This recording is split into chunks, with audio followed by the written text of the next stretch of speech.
اعوذ باللہ من الشیطان الرجیم بسم اللہ الرحمن الرحیم۔ حضرت امام زمانہ علیہ السلام نے ابوالحسین محمد بن جعفر اسدی کے پوچھے گئے مسائل میں سے تیسرے مسئلے کے جواب میں ارشاد فرمایا، اور اس شخص کے متعلق سوال کہ جس کے قبضے میں ہمارے اموال ہیں وہ اسے اپنے لیے حلال کیے ہوئے ہے یا بغیر ہماری اجازت کے وہ اسے اس طرح صرف کر رہا ہے جیسے اپنا مال صرف کیا جاتا ہے،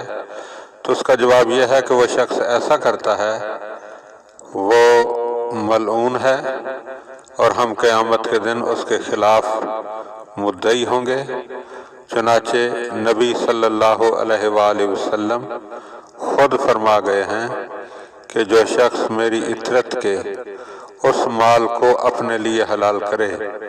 جسے اللہ نے حرام قرار دیا ہے، وہ میری زبان پر اور ہر نبی مستجاب کی زبان پر ملعون ہے۔ جو شخص ہم پر ظلم کرے گا اس کا شمار بھی ان ظالمین میں ہوگا جو ہم پر ظلم کر چکے ہیں اور جن پر اللہ تعالیٰ نے لعنت کی ہے۔ چنانچہ اللہ تعالیٰ ارشاد فرماتا ہے، الا لعنت اللہ علی الظالمین، آگاہ ہو جاؤ کہ ظالموں پر اللہ کی لعنت ہے۔ تم نے ایک ایسے مولود کے متعلق دریافت کیا ہے جس کی ختنہ کے بعد کھال پھر سے اگ آئی یعنی بڑھ گئی، کیا دوبارہ اس کا ختنہ کیا جائے گا؟